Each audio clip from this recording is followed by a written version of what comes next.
휴가를 갔다 온다라는 건 휴가를 왜 가게 되는 걸까요?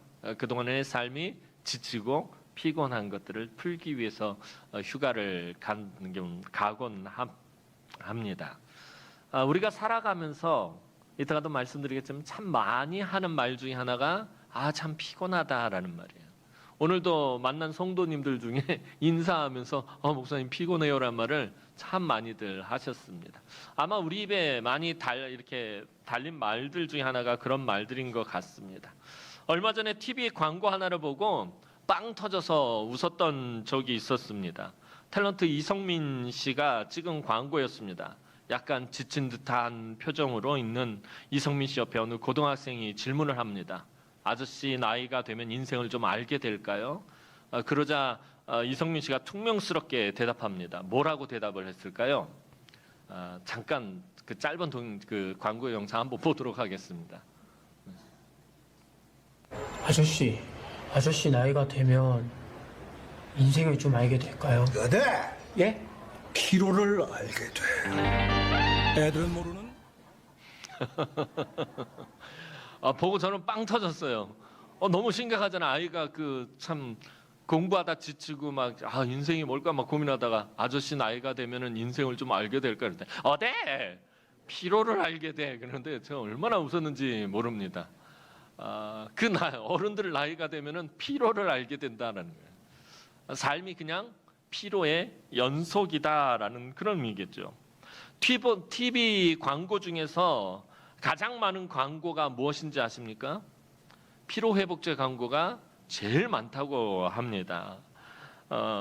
우루땡, 땡투룸, 아로나민 땡드, 이런 거. 그다음 땡콤씨, 바카땡.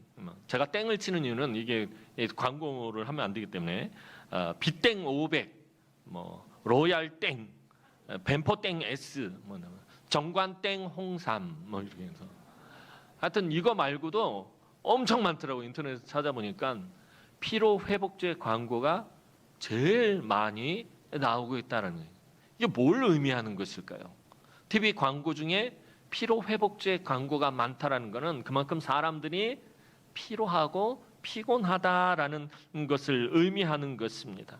이 시대가 저와 여러분이 살아가고 있는 이 시대가 정말 피로하고 피곤한 시대라는 것입니다. 즉 요즘 시대는 만성 피로의 시대입니다.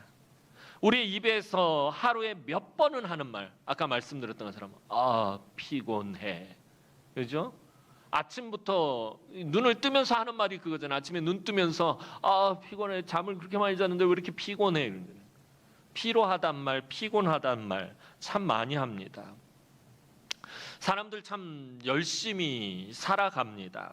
자기의 꿈을 이루기 위해서, 또 돈을 조금이라도 더 벌기 위해서, 조금이라도 더 나은 환경을 만들기 위해서 정말 열심히들 살아갑니다. 그런데 그렇게 열심히 살아도 일이 마음먹은 대로 되지 않습니다. 걱정은 더 많아지고 피곤이 쌓이고 결국에는 지쳐버린 몸과 마음만 남게 됩니다. 피곤한 아버지, 피곤한 어머니, 피곤한 자녀들. 여러분, 어린애들이라고 해서 피곤하지 않은 것 아닙니다. 학교 마치고 학원을 여러 곳 다니고 밤늦게 집에 와서 숙제하고 밤늦게 잡니다. 초등학생들이 어떻게 보면 제일 바쁜 것 같아요. 아침 일찍 학교 나갔다가 학교 끝나면 돌아오면 벌써 피아노 학원 가야죠, 태권도 학원 가야죠, 또 수학 학원 다 가야죠, 영어 학원 가야죠. 그러다 보면 밤 10시가 돼요. 초등학생이. 그리고 밤 10시에 들어오면은 숙제하고 그러고 자야 되면은. 그럼 11시, 12시나 돼서 잔다라는 거예요. 초등학생들을 하루의 삶의 사이클이 그렇게 돌아가고 있어요. 중고등학생들도 마찬가지고 학교 끝나면은 야자를 하든지 또 학원을 가서 공부를 하든지 밤늦게까지 또 공부를 해야 되고 아이들뿐만 아니라 어른들도 그렇죠. 모두가 다 참 피곤한 시대에 살아갑니다. 오늘을 사는 우리 모두가 다 피곤한 인생들이다라는 거예요. 어느 시대보다도 이 시대가 참 피곤한 시대인 것 같습니다. 근로 시간은 줄었다고 하는데 이상하게 업무량은 늘어가고 몇 분 몇 초를 따지면서 시간에 쫓겨서 살아들 갑니다. 시간에 쫓기며 끝없이 스트레스를 받고 피곤이 쌓이다 보면 삶이 무기력해지고 실패한 삶을 살 것 같은 또 불안감이 몰려오고 이 불안감은 우리의 마음에 큰 고통으로 자리를 잡게 됩니다. 여러분 피곤하십니까? 대답들을 해보세요. 피곤할 때 다들 눈이 지금 빼꾸네. 보니까 다들 다크서클이 다 막 여기까지들 내려와 있고 막 다들 피곤하셔요. 그런데 문제는 이 피곤이 육체의 피곤만 있는 것이 아니라는 것입니다. 육체의 피곤은 그래도 좀 푹 쉬고 나면 좀 잠 좀 자고 나면 어느 정도 해결이 됩니다. 그런데 우리는 잠을 아무리 많이 자도 쉴 만큼 쉬어도 피곤이 풀리지 않을 때가 있습니다. 그런 경우가 많아요. 잠을 많이 자고 푹 쉬고 났는데도 불구하고 이 피로감이 사라지지 않는 것입니다. 왜냐하면 피곤에는 육체의 피로뿐만 아니라 영적인 피로가 있기 때문입니다. 오늘 우리가 느끼는 피로는 사실 육체적인 원인보다는 정신적인, 즉 영적인 원인이 많습니다. 옛날에는 하루 종일 논일을 하고 밭일하는 중노동이 대부분이었습니다. 지금처럼 주 5일 근무는 상상도 못했습니다. 여러분 약 4,000년 전 애굽에서 종살이 하던 이스라엘 백성들은요 태어나서 죽을 때까지 하루도 쉬지 못하고 중노동을 해야 했습니다. 태어나서 두 발로 걷기 시작하면서부터 일을 해야 하는데 쉬는 날이 없었다는 거예요. 죽을 때까지 그냥 그 고된 고역들을 계속해서 쉬지 못하고 해야 했다는 거예요.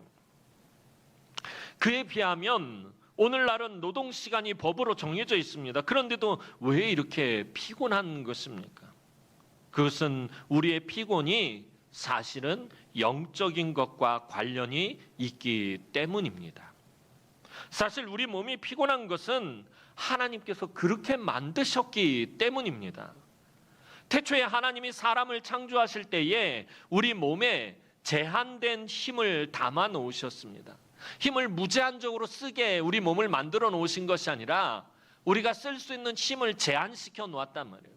우리 몸에 이 육체에 제한된 힘, 제한된 에너지를 담아 놓으셨습니다.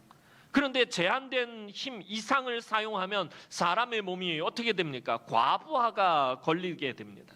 하나님이 우리 몸을 그렇게 만드셨어요. 제한된 힘을 담아 놓으셨고 우리가 그 제한된 힘 이상을 힘을 쓰게 되면 몸에 과부하가 걸리게 그렇게 만드셨습니다.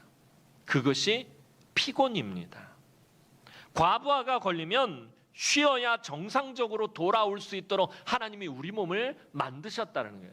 하나님이 우리에게 피곤을 주신 이유는 이제 내 몸이 쉬어야 한다라는 그런 신호를 내도록 하나님께서 피곤이라는 것을 우리 몸에 이 과부하로 달아 놓으셨다는 거예요. 제한된 힘 이상을, 제한된 에너지 이상을 사용했을 땐 반드시 쉬도록 하나님이 우리를 그렇게 만들어 놓으셨어요. 쉬어야지 우리 몸이 정상적으로 회복되게 하셨어요.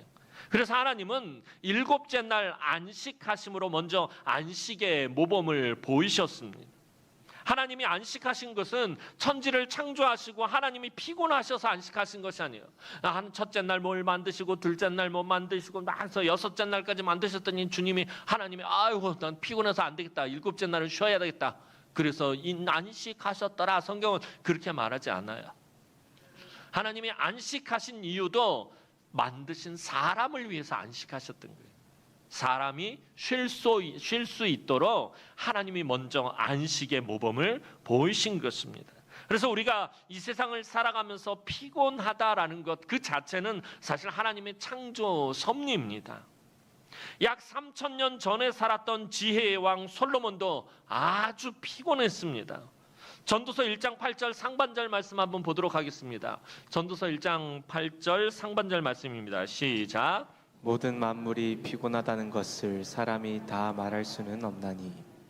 자, 솔로몬이 뭐라고 말하고 있어요? 모든 만물이 피곤하다라는 것을 사람이 다 말할 수 없다. 모든 만물이 다 피곤하다라고 솔로몬은 그렇게 말하고 있습니다.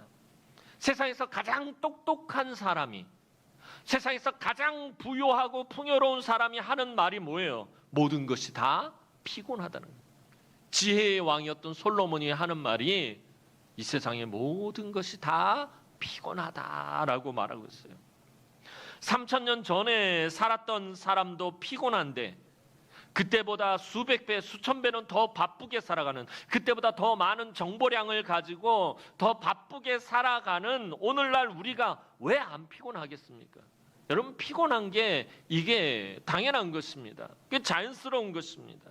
이렇게 피곤한 우리 성도들, 오늘 제가 조용조용 설교를 할 테니까 푹 주무시기를, 주무셔도 좋습니다.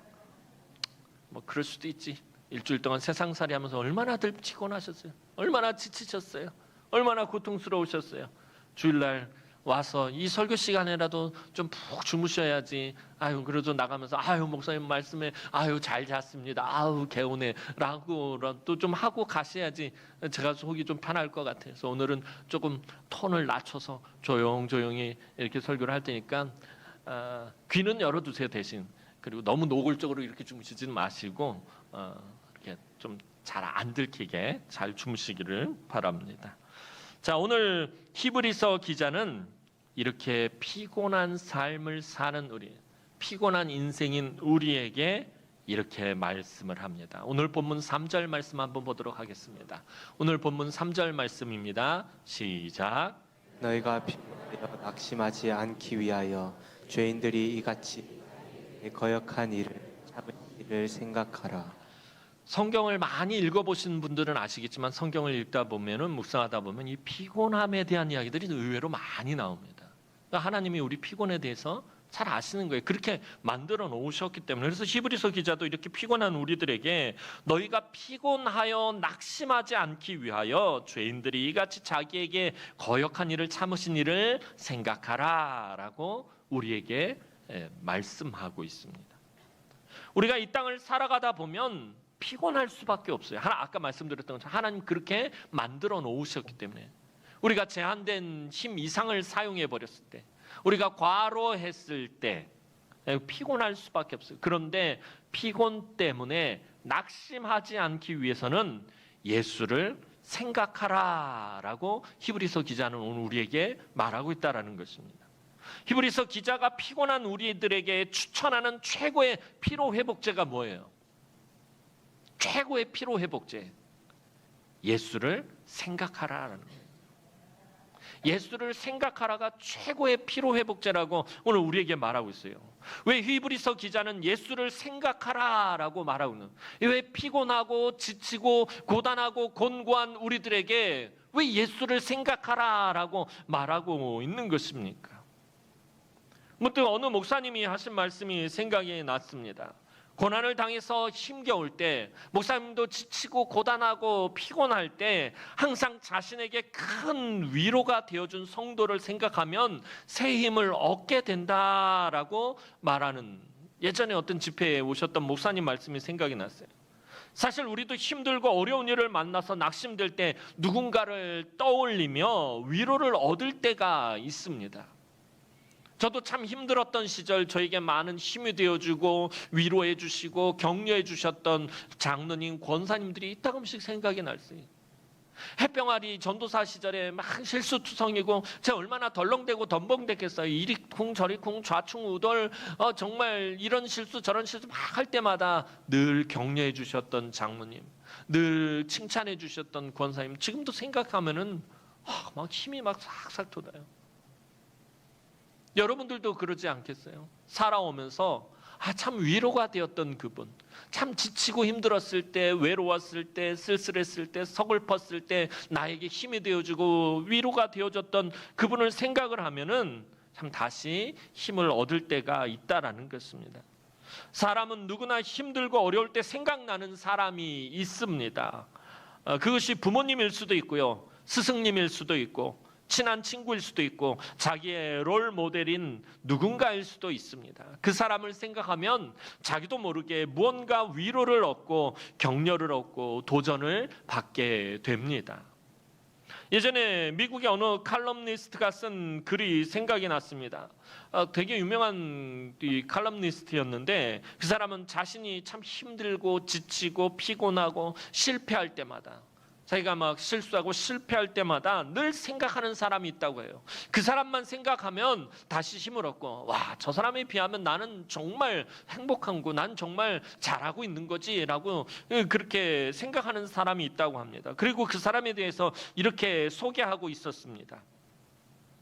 몹시 가난한 농민의 자식으로 태어나서 교육은 전혀 받지 못했고 어려서부터 돈을 벌기 위해 이 중노동을 해야 했습니다. 9살 때 어머니가 돌아가시면서 집안은 더 무너졌고 다른 집 머슴살이도 해야 했고 배를 타는 뱃사공으로 전전하면서도 책을 읽으면서 공부는 게을리 하지 않았습니다. 15살 때는 집을 잃고 거리에 쫓겨났고 19살이 되던 때는 친누나가 죽었고 그렇게 방황하다 22살에 들어간 직장에서 돈 한 푼 받지 못하고 해고당했고 23살에 지인과 사업을 시작했지만 사업에 실패했고 이 빚을 갚기 위해서 꽤 오랜 시간 동안 또 힘들게 일해야 했다고 합니다. 26살에 어떻게 주의회 의원에 당선되는 기쁨을 맛보게 되지만 28살이 되던 해 4년 동안 사랑했던 여자가 다른 남자와 결혼을 해버립니다. 30살에 우여곡절 끝에 한 여자와 약혼하지만 약혼자가 갑자기 또 사망하게 됩니다. 30살까지 인생이 모두 실패의 연속이었습니다. 33살에 열등감 많은 여자를 다시 만나 결혼했지만 매일 싸우고 이후 30대에 계속 도전했던 하원 의원도 낙선하게 됩니다. 그래도 계속되는 실패에도 절망하지 않고 변호사로 활동을 하고요. 40대 초에 어린 두 아들을 연달아 잃는 비극을 겪게 됩니다. 45살 때 부통령으로 출마했지만 또 낙선하고 상원 의원에도 도전하지만 또 떨어집니다. 51살까지 51세까지 계속 도전하는 모든 것들이 실패하는 인생의 연속이었습니다. 51세까지 뭘 하나 제대로 성공한 것이 없는 인생을 살았던 사람이었습니다. 여러분, 이 사람 누굴까요? 바로 미국의 16대 대통령 에이브라함 링컨이 이야기라고 합니다. 링컨이 대통령이 되기 전까지 51세까지 겪었던 삶은 실패와 고난과 고통의 연속이었다고 합니다. 이 칼럼니스트는 힘들고 지치고 피곤할 때마다 링컨을 생각하고 위로를 받았다고 합니다. 이 사람뿐만 아니라 미국의 수많은 사람들이 링컨을 보고 힘을 얻고 격려를 얻는다고 합니다. 그렇게 힘들고 고통스럽고 계속해서 넘어지고 실패하고 쓰러졌음에도 불구하고 오뚜기처럼 다시 일어나서 다시 도전하고 다시 걸어가는 이 링컨의 모습을 보면서 힘을 얻고 격려를 얻었다고 합니다. 자, 그럼 오늘 히브리서 기자는 피곤하여 낙심하지 않기 위해 왜 예수를 생각하라라고 한 것입니까? 예수를 통해서 힘을 얻고 예수를 통해서 위로를 얻고 예수를 통해서 격려를 얻으라는 건데, 그렇다면 예수의 무엇 때문에 예수를 생각하라고 하는 거예요? 피곤하여 낙심하지 않기 위해 예수를 생각하라고 하는 것입니다. 왜냐하면 우리 주님은 우리와 똑같은 몸을 입고 이 땅에 계시면서 우리가 당한 피곤을 그대로 경험하셨기 때문입니다. 예수님이 우리와 다를 바가 없다는, 우리와 똑같은 몸을 입고 이 땅에 오셔서 우리와 똑같은 삶을 살고 우리가 당한 피곤을 그대로 경험하셨기 때문이다라는 거예요. 그래서 우리 예수님은 내가 언제 지치고 또 언제 실망하고 언제 낙심하고 언제 스트레스 받고 언제 피곤한지 우리 예수님은 잘 알고 계십니다. 예수님은 공생애를 사시기 전까지 무슨 일을 하셨을까요? 그걸 제가 어떻게 안 돼요? 목사님이 가르쳐 주셔야지 알죠. 목사님이란다. 예수님이 공생애를 사시기 전에 목수의 일을 하셨습니다. 그렇죠? 복음서에 보면 그 정보가 나오죠. 저가 마리아의 아들 목수 예수가 아니더냐라고 그 동네 사람들이 예수님에 대해서 표현하는 것을 보게 됩니다. 공생애를 사시기 전에 예수님은 목수의 일을 하셨습니다. 고된 목수의 일을 하며 집안을 돌보셨다라는 것입니다. 육신의 아버지 요셉이 일찍 죽었기에 모친 마리아를 봉양하고 또 육신의 동생들이 장성하기까지 기다리며 목수의 일을 하시며 가난한 집안을 돌보셨다는 거예요. 예수님이 나이 30에 이 공생애를 시작하신 것은 그 전까지 이 어린 동생들, 육신의 동생들이 자라고 장성할 때까지 목수의 일을 하면서 가난한 집안을 돌보셨다라는 거예요. 늘 고단하고 지친 삶의 연속이었습니다. 그래서 이런 삶을 사는 사람을 누구보다도 예수님은 잘 이해하십니다. 왜냐하면 몸소 직접 그런 삶을 경험하셨기 때문에. 또한 예수님을 피곤하게 만든 것은 이런 생계의 일뿐만 아니라 주변의 사람들이 예수님을 참 피곤하고 고단하게 만들었습니다. 가깝게는 예수님의 가족들이 예수님을 잘 알지 못했고 예수님을 이해하지 못했고 예수님을 인정하지 못했습니다. 예수님의 육신의 동생들인 야고보와 유다, 나중에 신약 성경인 야고보서와 유다서를 기록한 이 야고보와 유다는 오순절에 성령을 받은 후에야 비로소 예수님이 하나님의 아들 되심을 믿게 되었다라는 거예요. 오순절 성령 받기 전까지는 이 육신의 동생인 야고보와 유다는 예수님을 절대 인정하지 못했다라는 것입니다. 가족들 이외에도 예수님 주변의 많은 사람들이 예수님을 하나님의 아들로 인정하지 않았습니다. 특별히 바리새인들을 비롯한 종교 지도자들은 예수님을 비판하고 사사건건 시비를 걸고 트집을 잡고 논쟁을 하려고만 들었습니다. 결국에는 예수님에 대한 시기와 증오와 분노가 가득해서 예수님을 잡아서 십자가에 못 박고 말았습니다. 또 그나마 선택한 제자들도 예수님의 사역을 제대로 이해하는 법이 없습니다. 날마다 누가 더 크냐의 문제로 다투고 믿음도 참 약했습니다. 이 제자들, 핵심으로 뽑아놓은 12명의 제자들이 맨날 다투고 서로 싸우고 지지고 볶는 거예요. 뭐 때문에 싸우나 보면 누가 더 크냐, 나중에 예수님이 나라를 세우시면 누가 더 높은 자리에 오를 것이냐, 이런 문제를 가지고 맨날 지지고 볶고 싸우고만 있는 거예요. 그리고 그 중에 하나는 사탄에게 마음을 내준 배신자였어요. 예수님을 팔아먹어버려요. 이런 철없는 제자들을 데리고 다니시며 하나하나 가르치시느라 너무나도 피곤하셨을 것입니다. 게다가 예수님 주변에는 늘 병자들이 찾아와서 예수님께서 고쳐주시기를 바랬습니다. 예수님이 가시는 곳곳마다 소문을 듣고서는 아픈 사람들이 구름대처럼 몰려옵니다. 어떤 날은 밤새도록 병자를 고쳐주셔야 됐어요. 예수님이 병자를 고치신 사건, 신약 복음서에 나오는 사건들을 제가 설교할 때마다 말씀드리잖아요. 저 같았으면 이렇게 병자들 다 모아놓고 다 한 번에 나을지어다 이러고서는 그냥 끝내버릴 텐데 예수님 그렇게 안 하셨다는 거예요. 한 사람 한 사람 만나서 그 사람의 삶에 대한 이야기를 다 듣고 미주알 고주알 하는 얘기 다 듣고 밤새도록 들으면서 한 사람 한 사람 매만져주고 어루만져주고 위로해주고 고쳐주고 밤새도록 이렇게 고쳐주셨다는 거예요. 밤새도록 그렇게 치료하셨다는 거예요. 예수님의 연약한 육신이 과부하에 걸릴 때까지 예수님은 사람들을 상대하셨어야 했다는 거예요. 예수님이 공생의 기간 동안에 이 연약한 육신에 과부하가 얼마나 많이 걸렸었는지 몰라요. 대표적인 사건 여러분들 잘 아시잖아요. 제자들과 함께 갈릴리 바다를 밤에 지나가는데 배에 타시자마자 얼마나 피곤하셨는지 배 고물에 머리를 대고 주무시는데 폭풍우가 일어나고 제자들이 죽을 지경이 되었는데도 예수님이 깨어나질 못해요. 너무 피곤해서. 나중엔 제자들이 막 예수님 흔들어 깨워요. 예수님 우리가 죽게 되었어요. 우리 좀 살려주시면 그때서야 간신히 깨어나세요. 왜 그러신 거예요? 몸에 과부하가 걸린 거예요. 제한된 힘을 다 쏟아내신 거예요.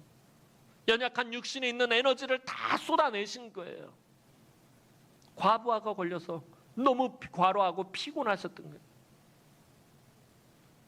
그 폭풍우가 치는 배 안에서 깨어나지 못하실 정도로 예수님은 피곤하시고 지치셨다라는 거예요. 또 사랑하는 벗 나사로가 죽었을 때는 통분히 여기시고 그 무덤 앞에서 눈물을 펑펑 흘리셨습니다. 예수님은 우리가 당하는 피곤, 낙심, 절망, 슬픔, 고통을 이 땅에 사시는 동안에 다 당하셨어요. 하나님의 아들이라고 예외가 없습니다. 연약한 인간의 몸을 입고 오셨고 이 땅에서 삶을 사실 때는 철저하게 참 사람의 모습으로 사셨기 때문입니다. 그래서 예수님은 우리를 너무나도 잘 아시고 마음속 깊은 곳까지 이해하시는 것입니다. 우리가 힘들고 어려운 일을 만나고 실패하고 힘겹고 고통스러운 일을 당하고 지치고 피곤하고 곤고할 때 같은 처지에 있는 사람을 만나면 사실 그래도 마음이 편해집니다. 내가 참 큰 병에 걸려서 마음이 낙심이 되는데 나랑 똑같은 병에 걸린 사람이 옆에 있으면 그래도 마음이 좀 편안해진다라는 거예요. 아주 건강하고 쌩쌩한 사람이 옆에 있는 것보다 사실 마음은 더 편해요. 에휴, 저 사람도 나처럼 힘들고 괴롭고 고통스럽겠구나. 정말 며칠 밤새면서 야근하고 힘겹게 돌아오는 사람이 옆에 또 똑같이 그렇게 힘겹게 돌아오는 사람 만나면 아휴, 저 사람도 참 힘들겠다, 참 불쌍하다라는 마음이 든다라는 것입니다. 그런데 이때에 내가 참 지치고 피곤하고 고단하고 곤고하고 낙심되고 막 그러고 있을 때 누군가 엄청난 성공과 출세와 기쁨이 넘치는 사람을 만나면 더 힘들고 더 피곤해집니다. 은행 대출 갚으려고 진짜 힘들게 어렵게 은행 가고 있는데 누가 옆에서 야 로또 1등 맞았다 라고 소리 질러봐요. 이건 낙심이 더 되는 거예요. 그러잖아요.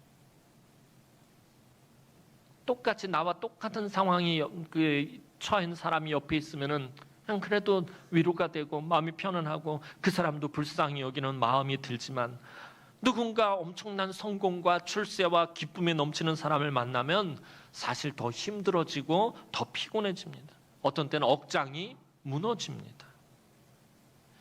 여러분 예를 들어서 자기 얼굴이 견적이 안 나와서 너무나 피곤한 사람들도 있어요. 그죠? 아침마다 거울을 보면서 얼마나 더 찍어 발라야 되노. 이 왁구를가 참 그래서 이 견적이 안 나와 너무 피곤한 사람이 있어요. 그런데 이 사람에게 위로가 되고 참 편안함이 되는 게 어떻게? 이주일 씨라든지 돌아가신 이주일 씨라든지 고 배삼룡 씨 같은 사람 만나면은 이게 위로가 되는 거예요. 야 세상에 나보다 더 견적이 안 나오는 사람도 있구나. 저 사람에 비하면 나는 정말 잘생긴 거구나 그러잖아요. 그런데 신성일 씨나 장동건이나 원빈 같은 사람을 만나면은 이건 그냥 죽음입니다, 진짜 솔직히. 제가 전에도 한번 말씀드렸던 것 같아요. 언젠가 한번 여의도 MBC 있는 쪽에 나갔다가 누가 저쪽에서 걸어오는데 와, 난 사람이 뒤에 후광이 비치는 거 처음 봤어요. 걸어오는데 점점 빛이 나는 거예요. 장동건이었어요. 이게 영화나 TV에서 보는 것보다 실물이 정말 잘생겼어요. 와, 그때 보고 처음으로 하나님 어째서 이럴 수가, 어째 이럴 수가, 이렇게 초라한 모습으로 만들어 놓으셨나요? 찬양이 절로 나오더라고요. 와, 제가 젊은 시절엔 진짜 어디 가서 그렇게 그래도 좀 밀리지 않는 편인데, 와, 장동건 씨 지나가는데 순간 고개를 이렇게 돌려야 했다는 거예요. 비교될까봐. 전 완전히 오징어더라고요. 그 옆에 비교는. 와, 그렇잖아요. 나보다 못한 사람을 만나면 위로가 되고 힘을 얻는데 나보다 잘나거나 나보다 잘된 사람을 만나면 너무나 힘들고 마음이 어렵다라는 거예요. 어떻게 세상이 이렇게 불공평할 수가 라는 말이 절로 나오고 더 피곤해진다라는 거예요. 그런데 하나님이 우리에게 예수를 생각하라, 너희가 피곤해서 낙심하지 않기 위하여 예수를 생각하라라고 하신 이유가 바로 여기에 있다라는 것입니다. 여러분, 예수님은 우리가 만났을 때에 절대로 우리의 길을 죽게 하시는 분이 아니다라는 거예요. 외모이건 어떤 세상이 그 어떤 걸 가지고도 절대로 우리가 기죽게 하시는 분이 아니다라는 거예요. 우리 주님은 그런 분이다라는 거예요.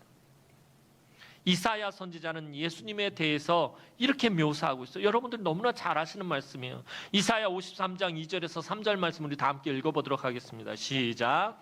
그는 주 앞에서 자라나기를 연한 순 같고 마른 땅에서 나온 뿌리 같아서 고운 모양도 없고 풍채도 없은즉 우리가 보기에 흠모할 만한 아름다운 것이 없도다. 그는 멸시를 받아 사람들에게 버림받았으며 간고를 많이 겪었으며 질고를 아는 자라. 마치 사람들이 그에게서 얼굴을 가리는 것 같이 멸시를 당하였고 우리도 그를 귀히 여기지 아니하였도다. 이사야 선지자가 우리 주님의 모습에 대해서 이렇게 설명을 하고 있어요. 여러분, 공생의 기간에 계셨던 우리 주님의 모습이 그랬대요. 연한 순 같고 마른 땅에서 나온 뿌리 같고 고운 모양도 없고 풍채도 없고 우리가 보기에 흠모할 만한 아름다운 것이 없고 사람들에게 버림을 받았고 간고를 많이 겪었고 질고를 알고 마치 사람들에게 그에게서 얼굴을 가리는 것 같이 멸시를 당해. 너 너무 얼굴이 못생겼다. 얼굴 좀 가려라. 이런 의미인 거예요. 우리도 그를 귀히 여기지 아니하였도다. 예수님 그러셨다는 거예요. 하나님이 우리에게 예수를 생각하라 하신 것은 이런 의미인 것입니다. 여러분, 하나님이 우리에게 예수를 생각하라. 왜 그렇게 말씀하셨어요? 내 사랑하는 아들은 너희와 똑같은 삶을 살았다. 너희처럼 고생했고 너희처럼 가난했고 너희처럼 피곤하고 낙심할 때가 많았다. 내 아들을 이해한 사람이 한 사람도 없었고 늘 대적하기만 했다. 그리고 끝끝내 십자가의 못을 박아 죽게 했다. 이미 너와 같은 삶을 살았던 내 아들 예수를 생각하면 너희 마음에 큰 위로와 힘을 얻게 될 것이다. 이런 의미인 것입니다.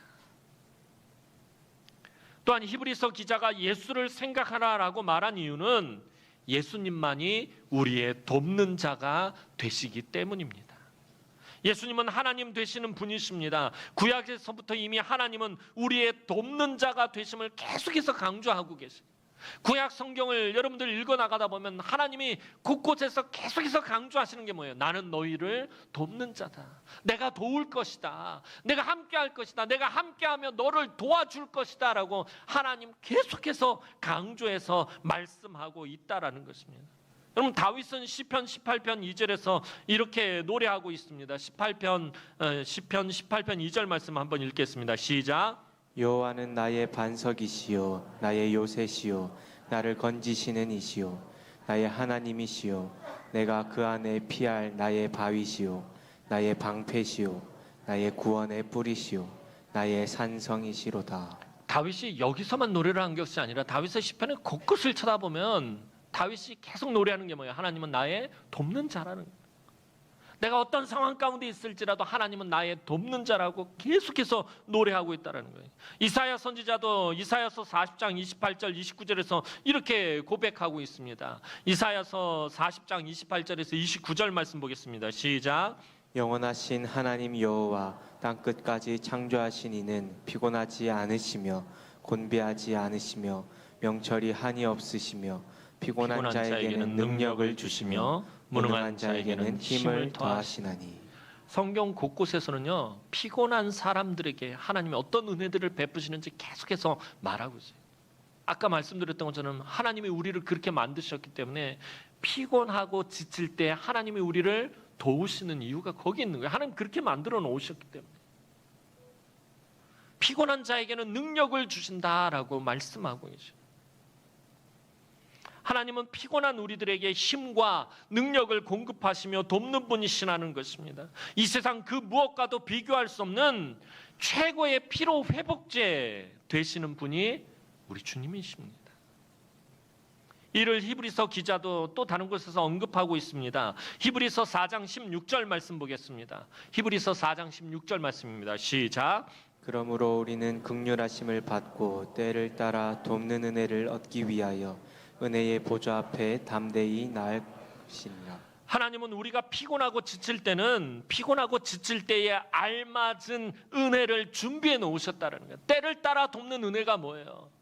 내가 지치고 고단하고 피곤하고 낙심될 때마다 하나님은 그때마다 도우신다라는 거예요.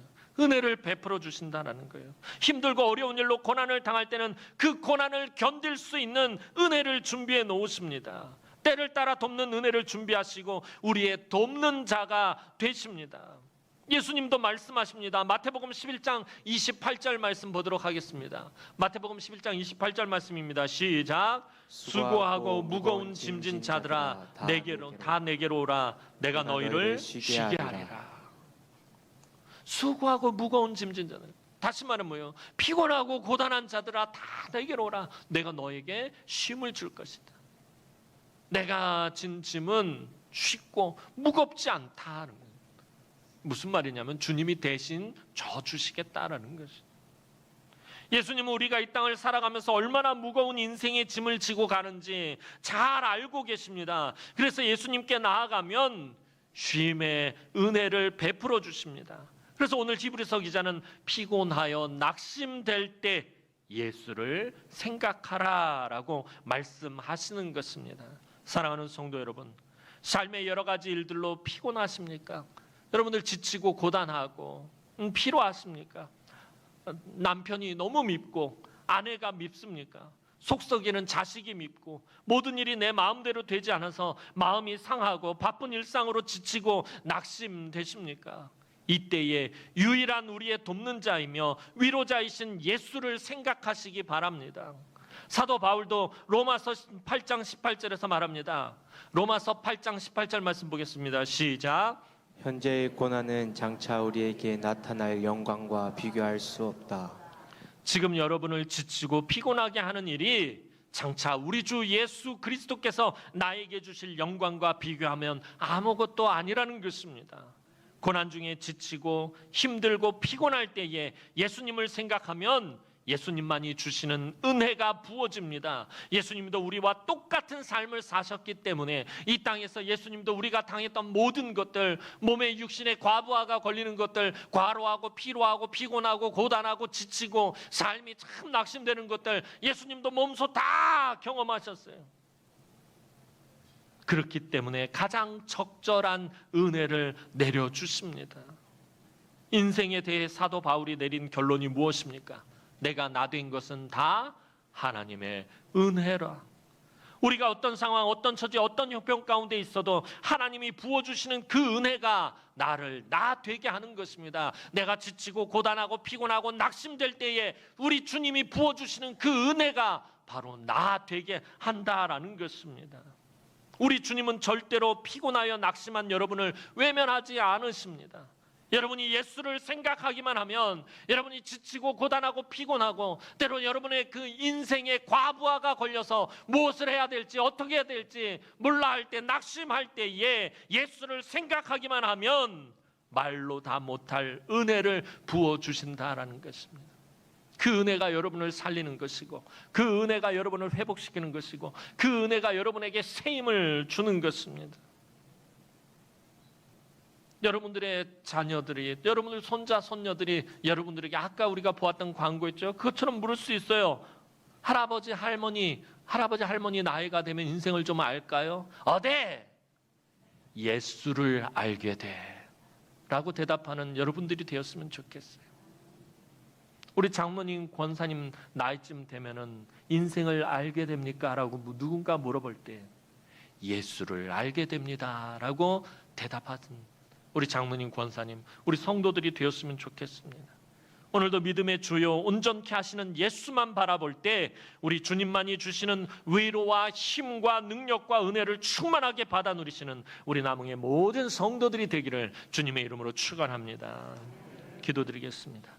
사랑과 은혜가 많으신 아버지 하나님, 은혜와 사랑을 진심으로 감사를 드립니다. 이 험한 세상을 살아갈 때 매일같이 지치고 고단하고 피곤하고 하나님 곤고한 삶을 사는 우리 성도들을 하나님 긍휼히 여겨 주옵소서. 지치고 피곤하고 낙심될 때에 하나님 몸에 과부하가 걸릴 때에 예수를만 생각하게 하시고 예수를 생각할 때 주님이 주시는 새로운 위로와 힘과 능력과 은혜를 충만하게 받아 누리며 다시 일어서서 하나님 주님과 함께 또 열심히 걸어가는, 최선을 다해서 살아가는 우리 성도들의 삶이 되게 하여 주옵소서. 감사를 드렸고 예수님의 이름으로 기도하옵나이다. 아멘.